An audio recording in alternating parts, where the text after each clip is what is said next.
इस धरती पर आकर जिसने फैलाया है प्यार ही प्यार, करुणा का सागर छलकाया, निराकार होकर साकार। शिव बाबा, बाबा, शिव बाबा, बाबा, शिव बाबा, बाबा, शिव बाबा। इस धरती पर आकर जिसने फैलाया है प्यार ही प्यार, करुणा का सागर छलकाया, निराकार होकर साकार। शिव बाबा, बाबा, शिव बाबा, बाबा, शिव बाबा, बाबा, शिव बाबा।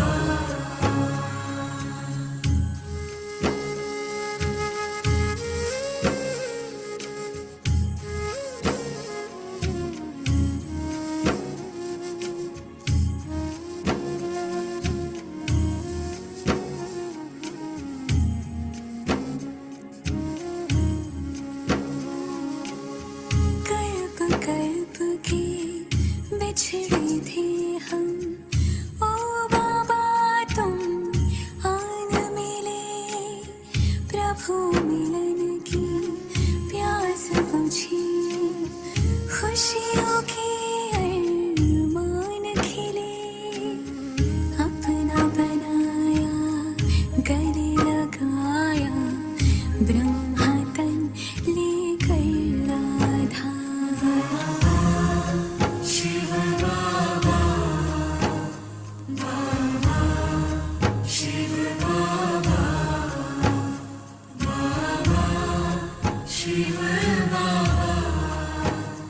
बाबा, शिव बाबा।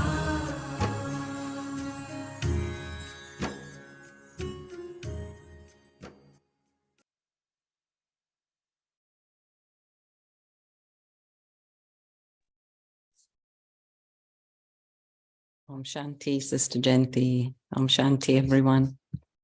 And here Ben. So welcome back. I'm sure you share some news of your trip. Sister Jayanti has just returned from Israel. And yeah, we'll just say one thing to start, and that is because Baba's talking about receiving the degree. And when Dadi Janki received a doctorate degree, she then went in front of Baba wearing that doctorate attire. And she said, Baba, look what I've received. And Baba said, but you already had received the degree of being a Brahma Kumari. So this doesn't compare at all. And this is what Baba's saying in the Murli, that we are so great.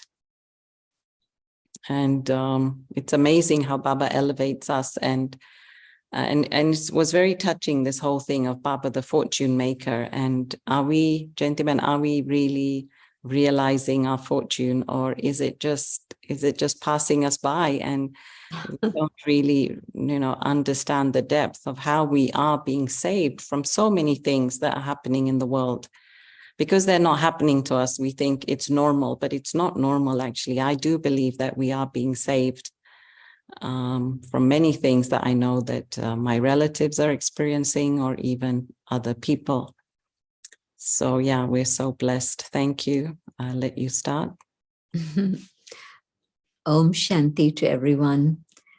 And yes, again, a very powerful Murli to remind us of who we are and who we are connected with. And so the unlimited Father, seeing 14,000 of his children gathered together.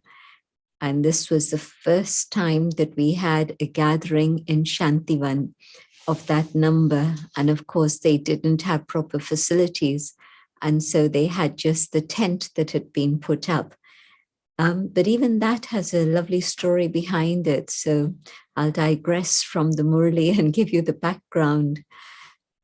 We used to go see Dadiji early in the morning before class, and she would share with us a point from the Murli. And then we'd also go see her at night. And this time, when we had gone to see her in the morning, this would have been 94, around October time. And she was saying to us, I didn't sleep last night. And we were concerned, was it her health? And so we asked her, what happened, Daddy? Why not? And she then said that she'd been kept awake hearing the cries of Baba's children, not the Bhagats, but Baba's children. And they were crying out and saying, Daddy, when can we come? When can we come? Because she knew that so many of them wanted to come, and Om Shanti Bhavan could only have 3,000 max, and accommodation in Panda Bhavan was not even 1,000. And we certainly didn't have all the facilities we do today. We had Gyan Srovar, but during the season that was packed out with the double foreigners. So the Bharatvasis were having to come once in every 3 years. And even then they would come just for 4 or 5 days. So just that makes you aware of the fortune of double foreigners. And so she said, I'm thinking, how am I going to fulfill the desire of all of Baba's children to come to meet Baba? And we didn't have an answer for her, but we just simply heard her. And she shared this a few times with us. And then when I came to Madhuban 95, end of January, and I was seeing that going up the mountain, there was Tulsi Bhai with huge amount of sound equipment. And we were going up in the same vehicle. And he was telling me that all this was for the program in Shantivan. And so I heard about it, that there was going to be a tent and this is what was going to happen. And it was going to be for 10,000 plus Brahmins. And then I said, are you hiring all this equipment? And he laughed and he said, no, Dadiji told me to buy it. And I know that whatever starts in Sangamyug doesn't stop. So I imagine that it's not just going to be a one-off. And definitely even now there's 2 programs planned, but I can see that this is going to happen every year from now. And of course, that's exactly what happened. But then when we came up to Pandav Bhavan, then of course, Dadiji told us that she'd had the thought, she discussed it with Bab Dada. Baba said, yes, of course, definitely give all the children the opportunity. And so this was then the result. At the end of March, the close of the normal season, then Baba coming in the tent, the first one at Shantivan. And so after that, of course, the numbers have escalated, and at their peak, they've reached 25,000 in Shantivan in Diamond Hall. And of course, it's a year of the Diamond Jubilee. And so Diamond Hall was being ready for that further year. So from 95 tents to 96 Diamond Hall. Can you imagine the speed with which those people must have worked to create this space in Shantivan? But that's Sangamyug, and that's Bharat for you. Bharat can do things very quickly. So here Baba's seeing the unlimited family and is experiencing and sharing the love and joy with all of them. And then Baba's reminding the children that you are so fortunate because you're the children of the bestower of fortune on 2 scores. One is God, the bestower of fortune, but also in India, they have this saying, where were you when Brahma was distributing fortune? Were you asleep and you missed out on that fortune? But sometimes they refer to it as the fortune of having a good intellect.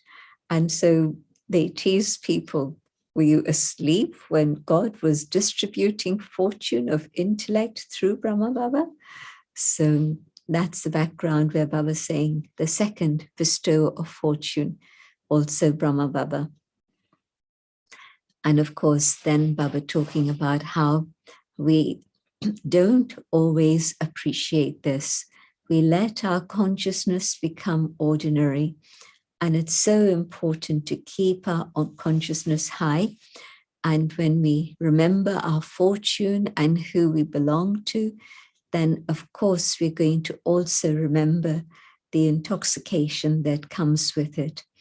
And so when we allow that awareness to become a little bit in the background rather than an emerged way, then of course our happiness decreases, the intoxication decreases, and we're not able to take the fortune that Baba's ready to give to us.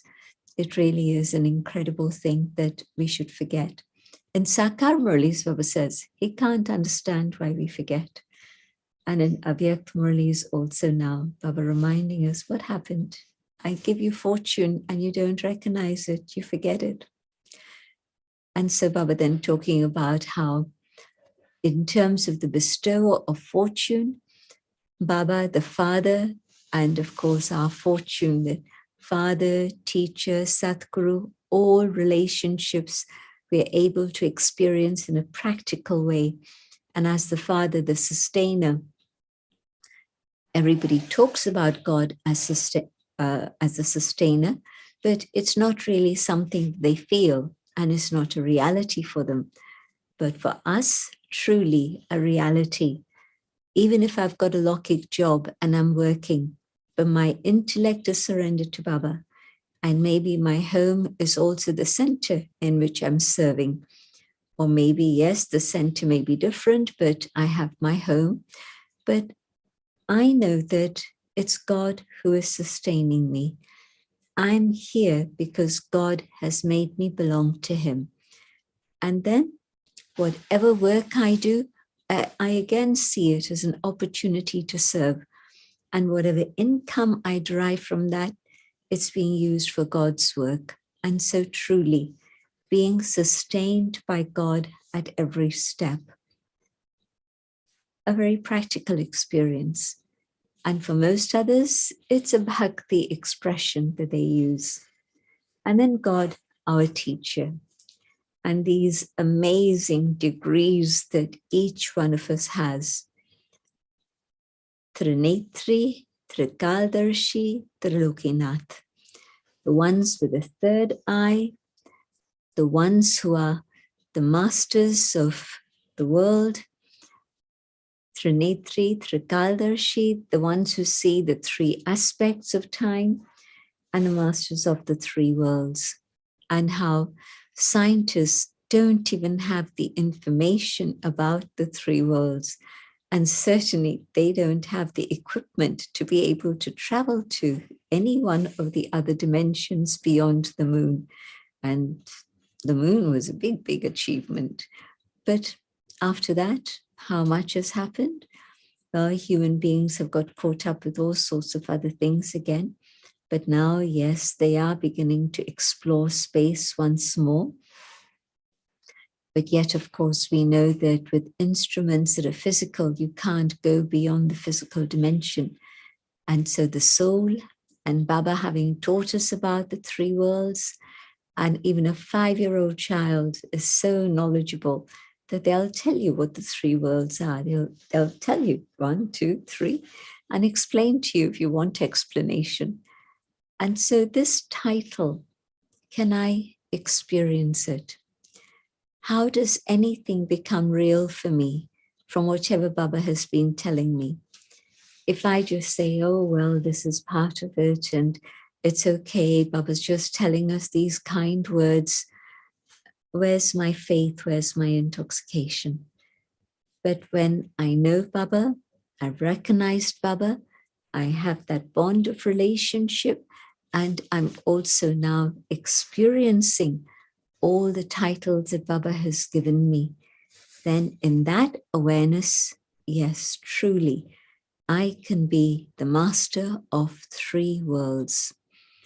And I was again thinking of the big, big experiments that take place at CERN, CERN in Switzerland, just outside of Geneva, and they're spending multi-billions, not millions, billions and billions of money to understand how the world started, what was the Big Bang that made things move. And of course, we know that he's never going to find any, scientists are never going to be able to find anything about that, because the cycle is eternal. But Baba's children know that, the scientists don't know that. And maybe even if you tell them, it wouldn't be so easy for them to accept it. And so the ones who have this title of Trikaldarshi, knowing the three aspects of time, we know how things began in Satyug, how they moved on and on and on, and now they're coming to a conclusion, but the preparation for the next step has already happened. And then the blessing we receive from the Satguru, Manmanabhav, but also every single day, Baba has a new blessing for each one of us. And so do I read it with that freshness? Do I read it with that awareness that literally this is something which has come from God directly for me? It is a blessing. And so it depends on how I see things. It depends on what it is I'm doing with my buddhi. If my buddhi is moving on an ordinary level and I don't have the time or space to think about pure elevated thoughts, my stage is going to be accordingly also. It's not going to be the highest stage I would like it to be. So my thinking and my feelings and experience either make me a good yogi, a mediocre yogi, or a battler. I'll come back to the battle story in just a minute.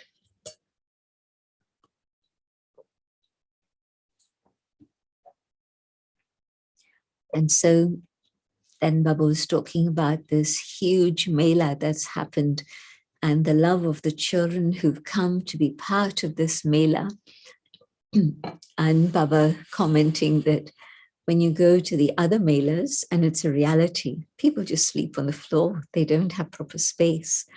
You know, when you go to Kumbh Mela and there's a lakh people, it used to be 1 lakh, now it's probably 10 lakhs that come, 100,000. And here we are, yes, we might be in a tent, but at least we have a mattress to sleep on and food. In the other melas, you're not sure what you're getting mixed in with the food, probably a bit of sand for sure, but also who knows what else. And here we get Brahma Bhojan cooked with all the standards of hygiene and care. And we know it's been offered to Baba. And so we have Brahma Bhojan as our right. And so very, very different to the Bhakti Melas. But the other difference in the Bhakti Mela, it's not necessarily true that Maya will interfere.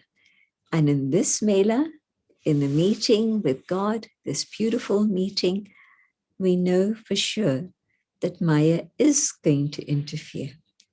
As soon as God's plan starts for a big Mela, then Maya's plan also starts for a big chaos, Jamela.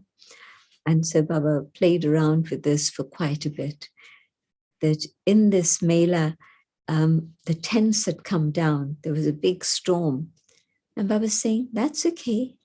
The power, the inner storm of your own efforts has actually made this Mela happen. And so you don't have to worry about the other storm. Your storm of intense effort is the more important.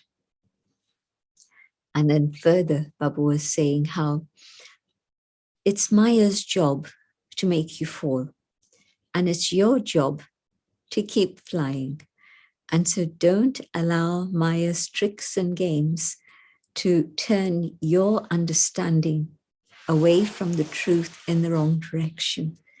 It depends on how I see things, perceive things, and use things in my life that determines my future and my destiny. And so very lovely explanation from Baba about this great gathering that's happening at that time. And of course, it continued for the years until then Diamond House, the Diamond Hall was ready. And then we had meetings there, and that continues till today. So Tulsi Bhai was absolutely right. Whatever custom and system starts in Sangamyug, it's going to carry on till the end of the Kalpa, if it's of benefit to all. And this certainly has huge, huge, huge benefit for everyone. And then Baba's also then reminding us that when we have pure, elevated thoughts, then we are not ordinary. We are able to be extraordinary. And it's time for the Diamond Jubilee celebration. And so Baba already, seeing that royalty and dignity, is handing out crowns and tilaks and thrones. And so what is the crown that Baba gives us? It's the crown of responsibility. Just as God is the world benefactor, so Baba's making us, each one of us, also world benefactors. And had you ever thought about that? To be a benefactor for the world is a big task. And yet Baba's saying it's easy, it's natural. Why? Because when I've cleaned out my heart, which means my memories and feelings, I've cleaned out the home so that there's a new chapter that can begin. And within that sort of situation, everything there has to be changed, everything new. And so in this new birth of ours, what is the responsibility? I have to clean out everything within my memories, within my feelings, within my thoughts. Then I can send out loving good wishes to all and truly be a benefactor. If there's even one soul that I hold any other feelings for in a negative manner, how can I then be a world benefactor? And so Baba reminding me, this is your task. And then the throne of God's heart. What could be more beautiful than that?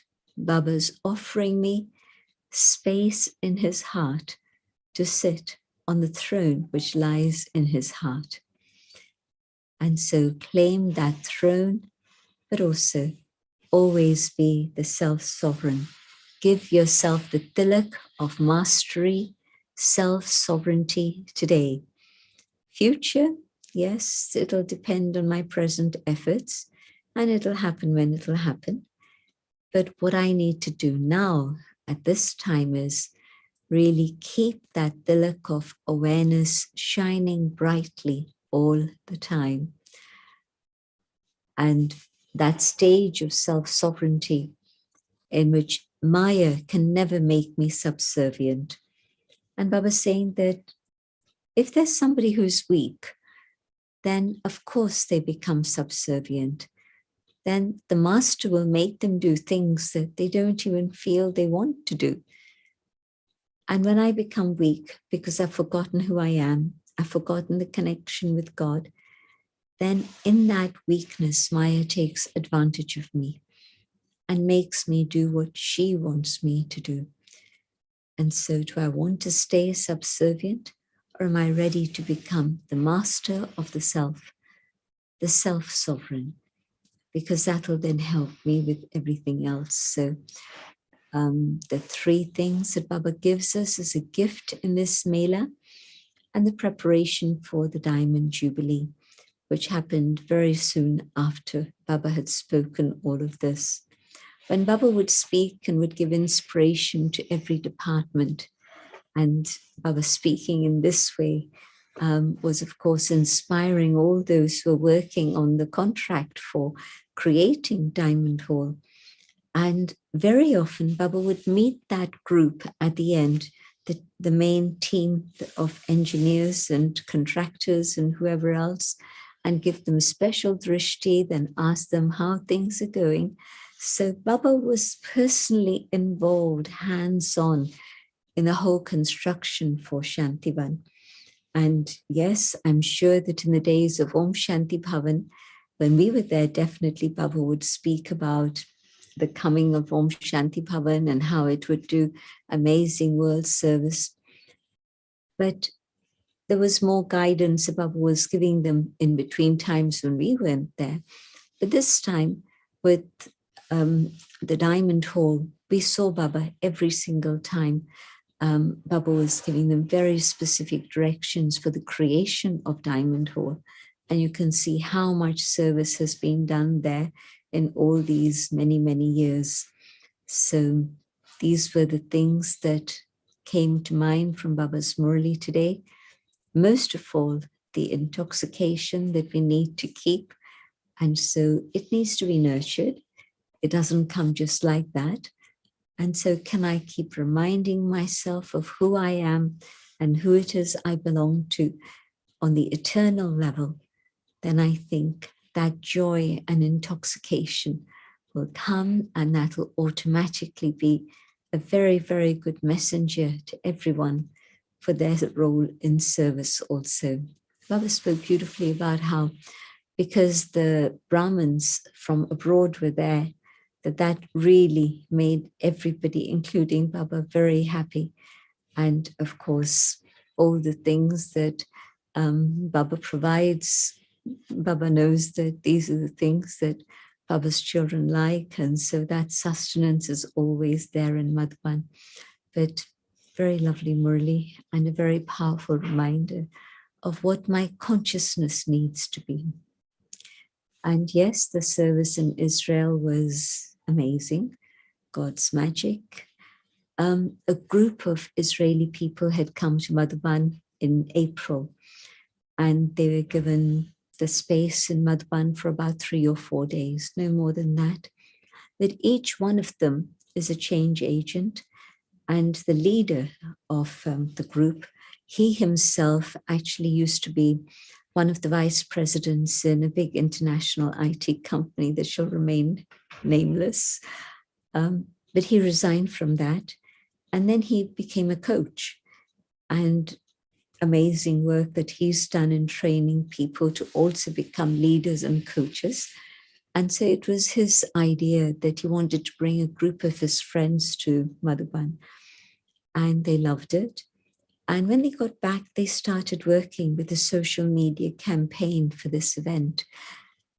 And it turned out that we reached an audience that we wouldn't normally reach, very powerful individuals from all sorts of backgrounds in terms of professional career. And so about 400 of those came. And 3 of the group who had been in Madhuban, they were also on the stage with me as part of a panel asking questions. And so it was a very creative program, and music and song, of course. But it was also the 25-year celebration of Baba's house in Israel. Prior to that, there had been a few Brahmins who'd taken gyan here and there, and they would meet from time to time, but there wasn't a proper center or anything. And so then we were given the gift of a place to use for a center, and Dadi had come, and it was beautiful. Sister Sharona was asked to come from Boston, where she was running the center there. And so lots of stories, lots of memories, lots of feelings, lots of love. But a very special moment during the big celebration. 25 yogis stood at the back, and we had meditation, and all of us also on the platform stood for that time. And there was 5-7 minutes, something like that, of total silence and giving drishti to all. And that created such an impact in people's minds that that's what they kept writing to Sharona about, that this was a very moving experience, very powerful experience. And then, of course, a retreat for Brahmins and Rakhi and Yagya stories and all the other package. but this was really a very special time to be with, especially this group that had come to Madhvan and had taken a huge amount of benefit. And so they were then giving Baba the return of that. And they plan to do a lot more for the future. And now they actually, many of them are taking the course. So very powerful time there. So now here and from tomorrow, the regional core group starts to have their meetings. And then from Thursday, we have the first of the regional teachers retreats. I know every zone has their own meetings also and retreats. But August is the time we usually have them for Europe, and the Middle East joins us also. So that's a summary. And I'm seeing Devi online, and Devi was very much part of the organization of this event. And of course, a whole team of people working together. It was beautiful to see everyone giving their talents and skills and collaboration happening, and a beautiful event and program being created. So thank you to all the Israeli family, Sharona and Devi especially. Thank you so much, Sister Jayanti. And yeah, always lovely to hear the news. And I think I still get surprised that miracles are still happening, because I thought, we've done all the service we need to, but No, still more miracles are happening and will happen. Yeah, lovely to hear. And so Jayanti, I know you did touch upon the sustaining part in the Murli, in the revision. But what does that practically look like? And I mean, okay, there is us who live in a group setting, community setting, and sure, we feel Baba's taking care of us. But then there are those who are living alone. I guess what I'm trying to ask you is, what is the feeling of sustenance? Can you maybe define it a bit more?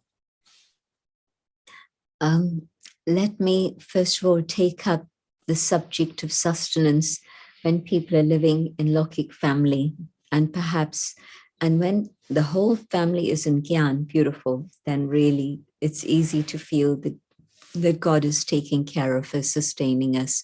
But when there's a family in which it's one or two individuals and the rest of the family isn't necessarily following Gyan, I think that I know that my mother would share her experience, and she very genuinely used to feel that it was Baba who was taking care of her and looking after her.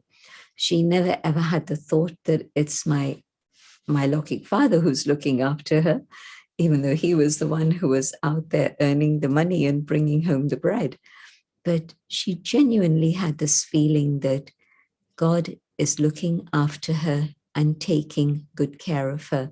And of course, it was much easier to have that feeling for her, because every month there would be a letter from Madhuban, from Baba, handwritten in that Sindhi script with red pencil.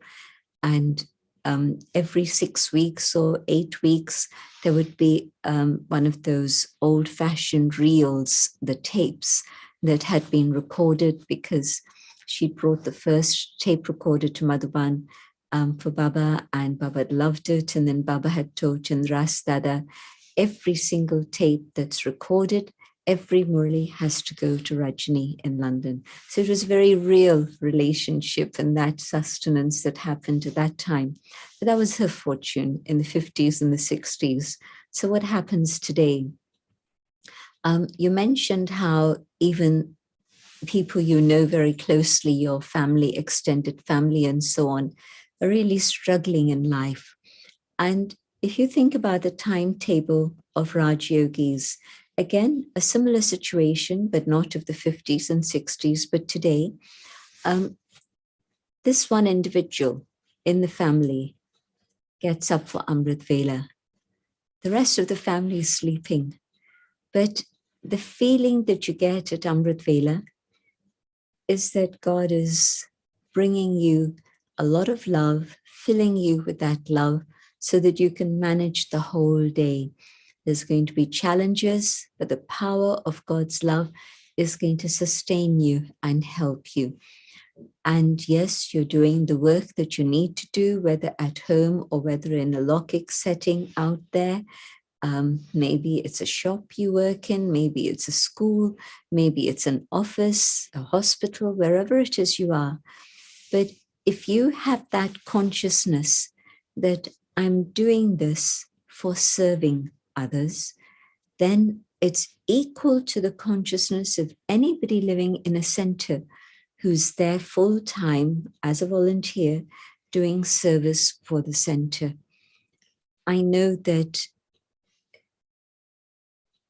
there are people who do this as a daily thing.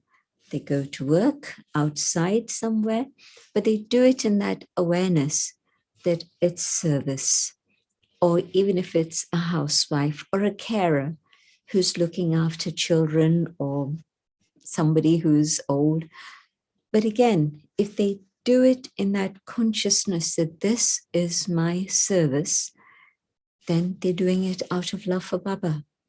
And everything depends on the way I see things, my perception, the way I think, and the way I create an attitude within myself.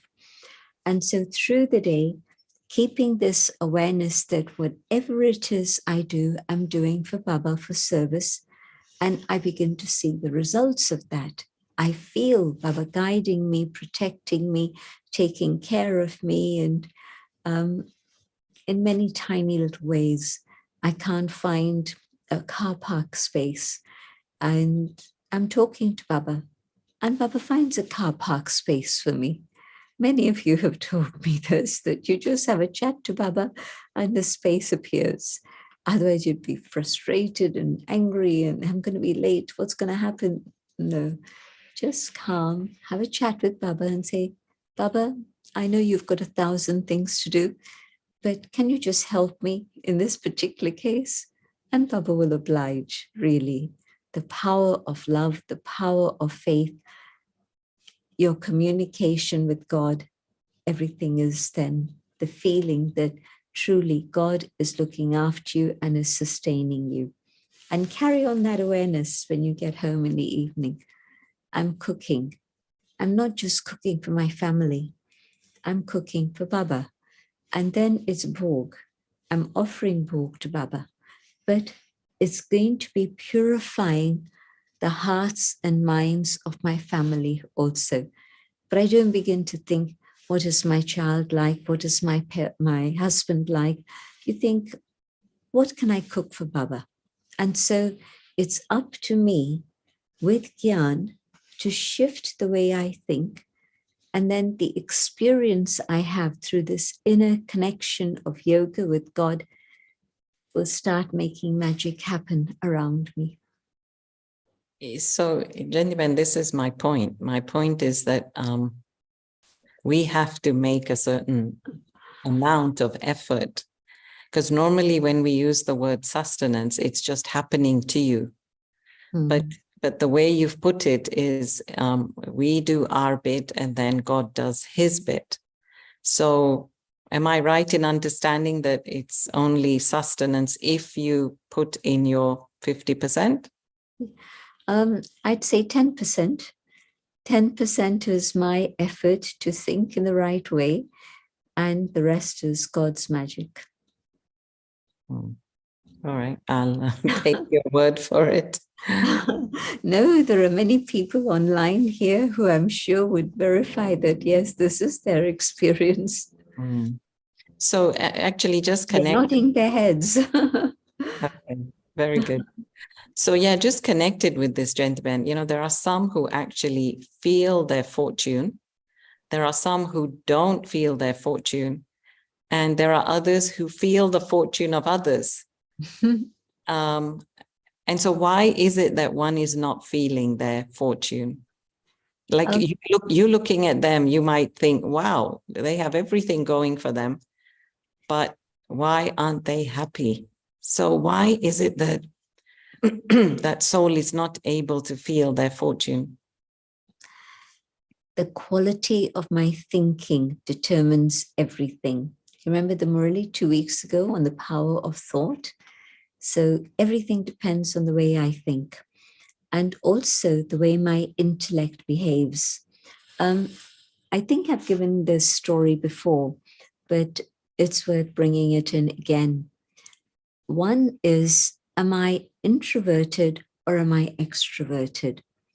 If I'm extroverted, then my attention is focused out there and I'm busy watching the fortune of others. Instead of being introverted and claiming my rights from God and creating my own fortune, I don't have time for that because I'm too busy watching what everybody else is doing. Or maybe I'm watching what one or two are doing, but it's still the same thing. I'm not doing what I need to do inside myself. But the second thing is, the intellect is a double-edged sword, which means that it's got a sharp cut, a sharp edge on both sides. And Didi was asked by somebody who said, I'm following Gyan, I'm having all the disciplines, doing everything Baba wants me to do, but I'm not happy. And Didi didn't tell them, but she told me afterwards. She said to me, I'll find another moment to tell them, but I didn't want to say anything now. But it's because instead of using the sharp edge of the knife to simply cut away bondages through understanding Gyan and practicing yoga, they're using the other side of the knife to cut themselves. And they're doing this unknowingly. They don't realize what they're doing. But what they're doing is being critical of others. And the criticism of others, they think they're being clever. They're seeing things that other people don't see, which might be a reality. Yes, maybe they're very, very clever and astute and they can really see what's going on. But because they're seeing things in a negative, critical, judgmental way, their own happiness is being destroyed. And so where I have an intellect that's clever, but I'm not using it in a constructive, creative way for Baba's task, it goes the other way. I'm critical, my happiness goes, there's no intoxication of fortune anymore. But then further on, I'm actually destroying my own happiness. And that's something I'm doing to myself. So this is what Didi meant, that the double-edged sword, but the other side, I hurt myself. And so I have to be very, very careful about what's happening in my thoughts and my feelings and the way in which I interact with all other people. That's lovely. There's actually another story connected to this theory. So there's a teacher that's holding up a glass of water. And of course, the students think it's the typical how full, how empty, but it's not. So she's holding a glass of water and she asks the children, how heavy is this glass of water? And so they give different amounts, 5 ounce, 8 ounce, whatever. And then the teacher says, well, according to my perspective, it's how long you hold the glass of water. In other words, for however long you hold it, it gets heavier and heavier and heavier. So this applies to both, doesn't it, gentlemen? One is that if you hold, as you said, the positive, then that gets heavier in the soul. And if you hold the negative, that gets also heavier and you get stressed about it. Mm-hmm. Okay, so can we talk about this point where Baba said there is benefit in regulations, following regulations? Kaide mein kaide hai. Because I feel, gentlemen, sorry, maybe my personal objective observation, that I think we are sometimes becoming more loose with the maryadas, thinking, oh, it's the end of the cycle, it's getting late anyway, there's no air souls. Anyway, different people have different expressions they say. But yeah, I do believe, I'm a firm believer that the more we hold on to these maryadas and regulations, the stronger we become and the stronger the center becomes. So would you like to say a few words on that and also talk to those who maybe are cynical of following maryadas to the T? Baba was very explicit and clear. And of course, we understand the value of the main maryadas, which is celibacy, pure diet, plant-based food, the daily Murli for the self, and then the attention on the inculcation of divine virtues, the 4 pillars that we describe of yoga. These take in all the main maryadas, of course. But then there's all the other little things. And what I find is that Brahmins find it easy to accept a specific maryada in the way that I've described. But when it comes to a system, they don't like following systems. All Brahmins are kings. All Brahmins are leaders. They're lions. They're not followers. They're not sheep. And so they challenge every system. Why should it be like this? It shouldn't be like this. Maybe I can do this. And maybe I can be the exception to the system and do things differently and do things my way. And of course, what happens is that if there's a gathering, and it was in that context that Baba mentioned it, you have to wear this badge in which your name is there and which zone you're from. And it's very specific, and you're not going to be able to have food in Madhuban Hall that's now catering for 14,000 people. And the Sevadharis were there, the people serving the food or looking after the entrance to the dining rooms. They don't know you from the next person. So how do they know? And there's different situations, different halls.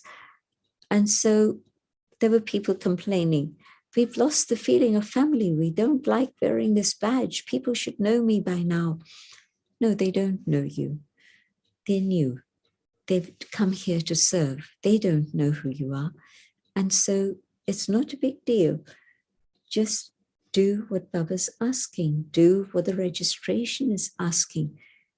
And so make sure that you fill in the form, make sure you get the badge, and you're putting in whatever is the place that you're from.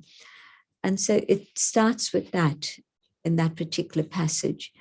And today also, of course, people don't like filling in Madhuban forms. How am I supposed to fill in all these forms? I've done it all my life. Madhuban should know me by now. But it's the system. And say, for example, if you're not registered and then something happens to you, nobody knows where to find you. Nobody knows who to contact on your behalf. And if something serious is happening, your Lokik family need to know. But if you're registered properly, then Shashiben can check out where it is you're from, who's the person to connect with. And even if she can't do it personally herself, she'll call the teacher from the region to take care of it.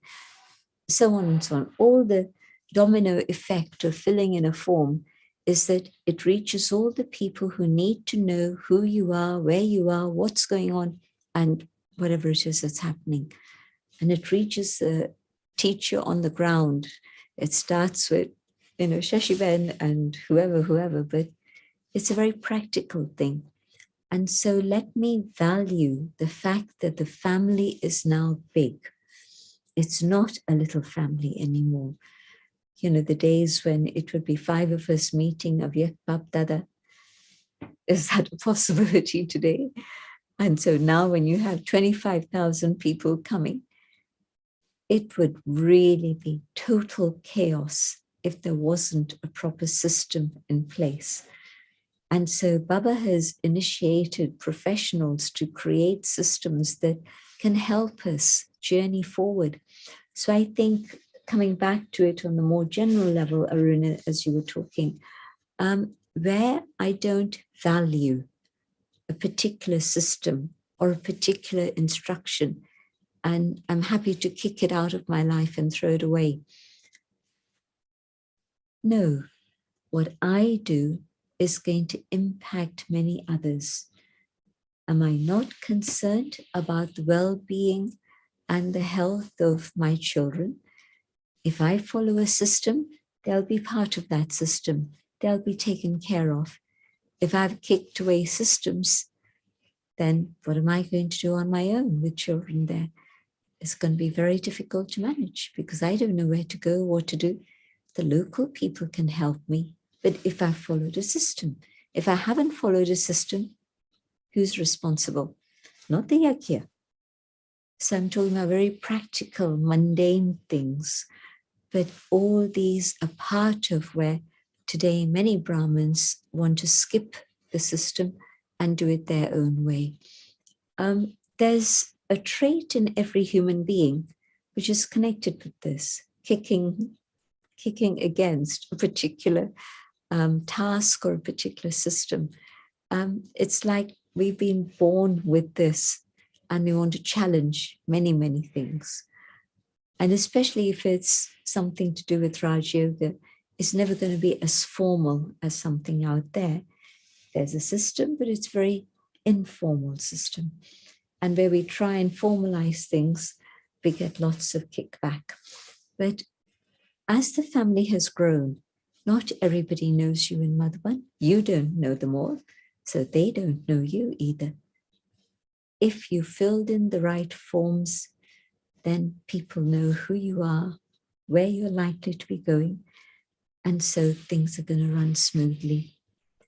In terms of spiritual disciplines, yes, we become a little bit lax with that also.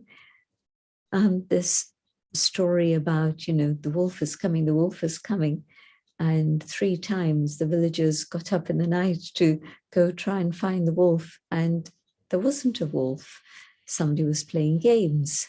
But of course, when the wolf actually does come, and I say, oh, we've heard this before, it's okay, I don't need to bother.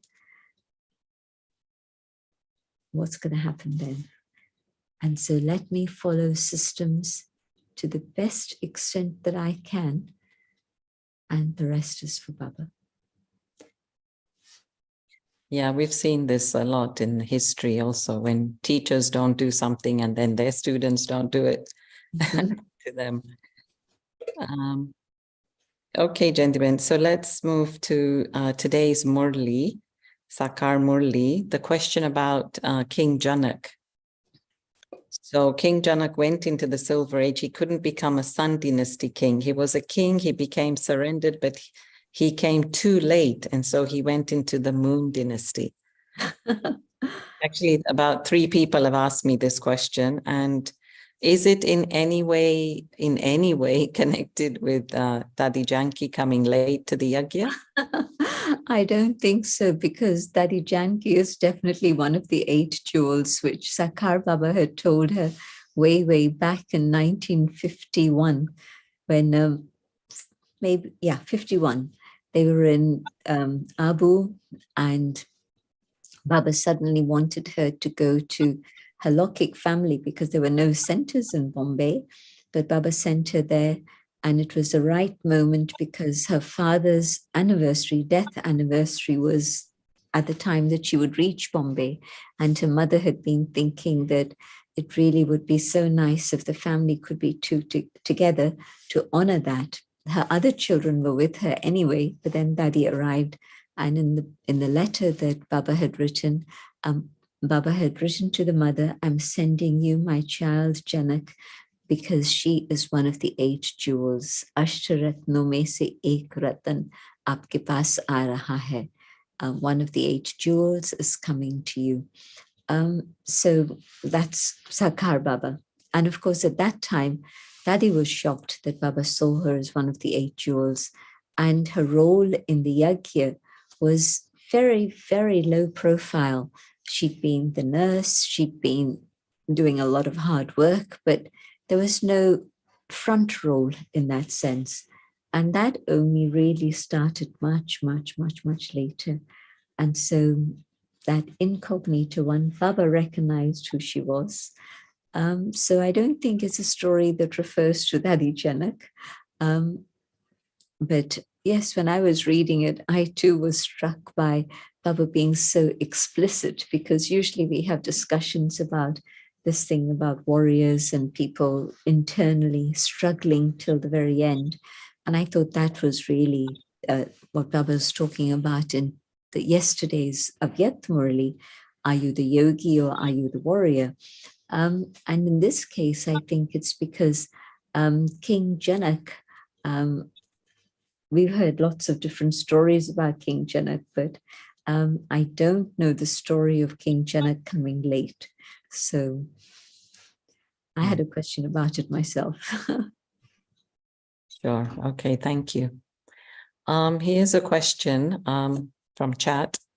If a Brahmin sees that the responsible instrument is not fulfilling their responsibility, and moreover makes a lot of mistakes for a long time, should we ignore it and say that Baba is responsible? I have nothing to do with it.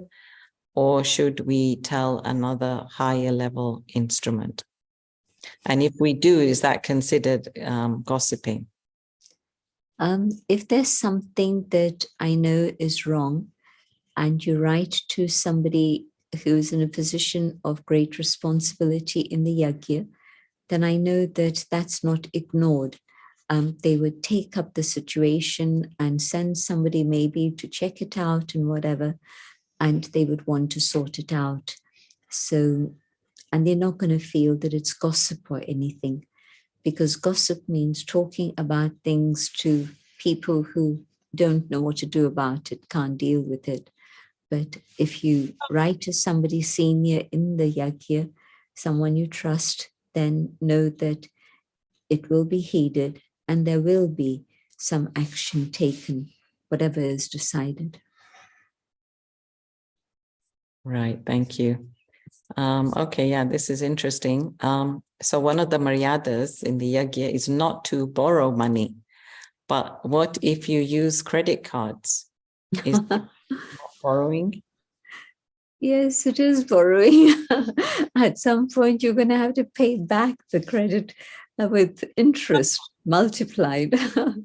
I know so many people who got into big debt because they took the money from the bank and then they didn't realize that they're paying back 4 times the amount that they actually borrowed. It's a very dangerous situation to get into. So it's not something to glorify and say that, oh, it's fine. It's not fine. Yeah, thank you, gentlemen. So Baba says that confluence age is 100 years. Is that true? Baba said it again recently, and so it must be true. Baba has said it, it's true. But I don't understand whether it means that from the time the Shiv Baba came and established the yajna, and so what we're looking at then, 1946, 47, or is it that the 100 years also encompasses the period of transfer? Here's Kali Yuga, and Kali Yuga comes to an end through all the disasters and everything that we are seeing.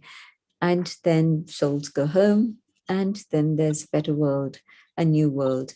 And so how much of that time is part of Sangam? I don't know. If Baba had told us, I would tell you, but Baba hasn't told us. Right. Well, we just assume it ends tomorrow then. 100 years ends tomorrow. Are you ready? Again, maybe you can answer this swiftly. Has Baba ever mentioned about geographical changes in the world, and particularly transition from Silver Age to the Copper Age? Yes, Baba's talked about the natural disasters that will happen in that Sangam of Silver Age to Copper Age, because this is why then there are no remains of paradise. And it just becomes a dream, a legend, a myth in people's minds. It's not anything physical that is left of that period. Souls are eternal and they've taken other bodies and they've moved on, but nothing physical remains. So yes, that does happen. And the other thing that when Baba speaks about eternal spring in the Golden Age, it becomes a reality when you think about how weather can have extremes of temperatures, and where there are places now with global warming, things are a bit crazy, but there are places even now where there's moderate temperatures all the time, neither hot, neither cold, and there's the technology to make all of this happen today, measurements and all of this, but in Satyug, it will be constant spring. And I know that Jagdish Pai always spoke about how the tilt of the earth, 23 degrees, will get restored, and there would be perfect balance, so the earth wouldn't be tilted. And that brings about many different geographical changes. And I never asked him the question, but how does that tilt suddenly become straight? And today I understand that with the glaciers melting, with the ice melting, the heavy poles, the gravitational pull of the poles with that heaviness of ice in both places, well, that's gradually melting. Not even so gradually, it's very quickly melting. And that means that there will be a shift in the pole also. So there were quite a few other questions, but what about this one? Do we write letters? Because Baba said, since Golden Age, you've been writing letters. Is it just a figure of expression, like since the beginning? Or, because I can't see us writing letters in the Golden Age. I think maybe you just send a love letter to your mother, your father, your husband, your children. I can see that happening, just an expression of love. You don't need to tell them, oh, I'm sorry, I need more pocket money. Can you send me some money? That's not going to happen. But you can just write, thank you. It's been a beautiful day today. We had a lovely party today. To your teacher, I loved your lesson and the singing and the dancing. So why not? Okay, and last question. Is it okay to elaborate as we read Murli in class, or should it be read without elaboration and explanation? What is Baba's Srimad? Baba didn't give Srimad about it because Baba was speaking the Murli and there was no elaboration. And the 8 jewels became the 8 jewels by hearing the Murli straight from Baba. That's it. But what I see is that if there is a sticky point that comes up or a point that's not very clear, then it's worth stopping for a few moments. But I know that there are some who give a lot of detailed explanation. And what I found is that there are Brahmins now in Israel, 25 years in Gyan. There are Brahmins in London, 45 years in Gyan. So they've heard all these explanations, and there are new ones in class too. I recognize that also. But the ones who are seniors, they've heard all these explanations. They don't want to hear that again from a human being. They want to hear God's versions. And I would recommend that where there are things to relate for newcomers, you have a separate class for that. And you can arrange it once a week, twice a week, whatever it is, and just share those stories and those thoughts that the new ones haven't heard. But I think that the time for the Murli should be fixed so that people know that it's going to finish at a particular time and they can leave and go to work or do the things they need to do at that point. Because if you're elaborating every paragraph, how much time does it take? And most people now have heard these things. They don't want further repetition of that. So, gentlemen, just to again elaborate, I know time is up, but then what about those who are listening? Sometimes they say they get bored. So what should they be doing? Should they be taking notes? Should focusing? No, this is my point, that it really is important that it's a fixed time and people know that this is the time that they give to Murli, and the reader is able to finish the Murli within that set hour and is able then to, if they want to elaborate, they can elaborate at the end of the Murli when people make a choice. Do I want to stay and listen for this or I don't? So I do feel that Murli doesn't need a lot of explanation anymore. It used to 20 years ago, but not anymore. No, gentlemen, my point is when it's read straight, not that, you know, not when it's elaboration, but when it's read straight, they say, well, it's boring. So what do you say to that?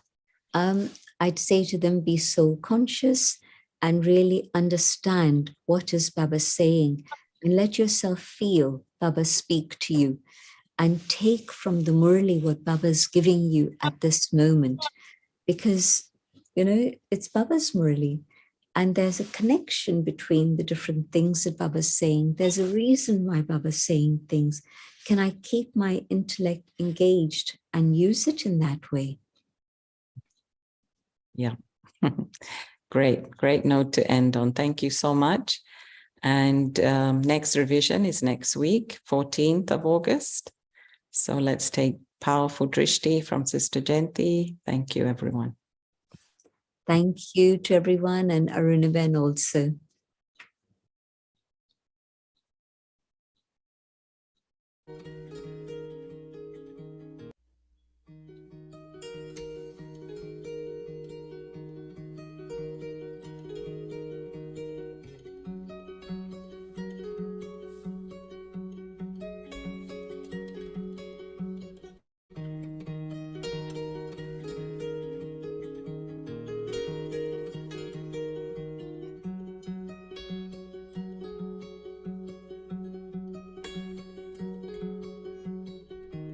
So you think you know decisions made from the unknown, but where did they arise? And how did you become so wise to hear your voice inside? The one that's been there through all time, guiding you along, awakening you to your song.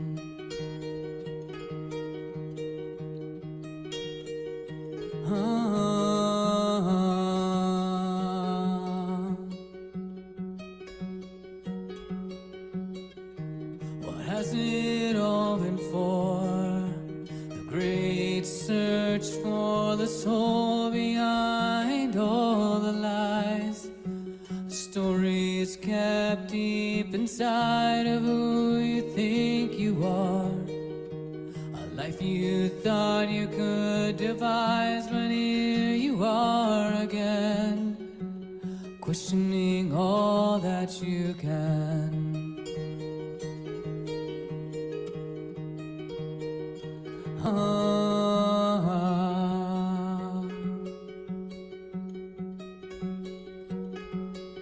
And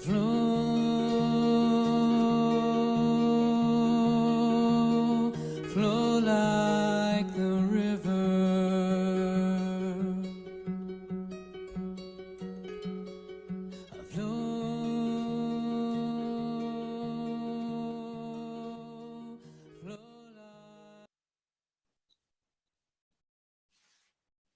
Om Shanti, everyone.